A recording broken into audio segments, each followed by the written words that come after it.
Pinayos natin ang preno sasakyan, gulong kasi hangin na ng preno.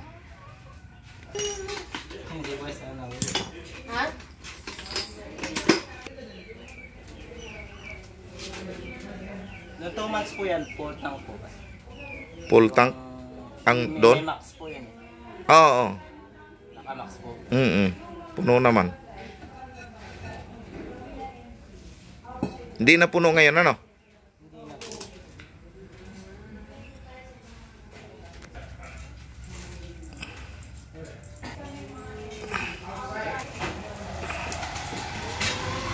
Yung master niyo siya? Brand new. Di na daw po ka-overin dati? May gas-gas na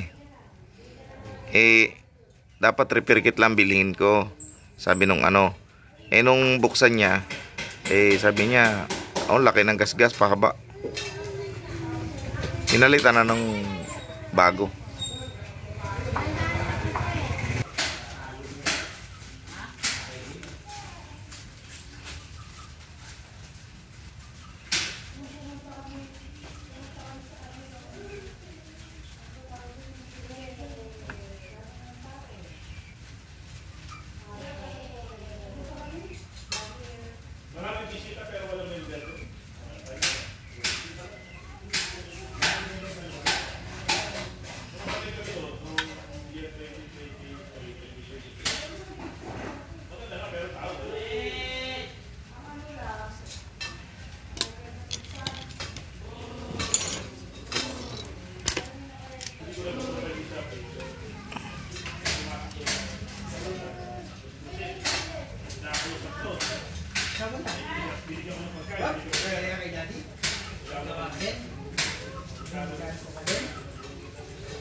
Kaya po minsan mas maganda pa yung stock.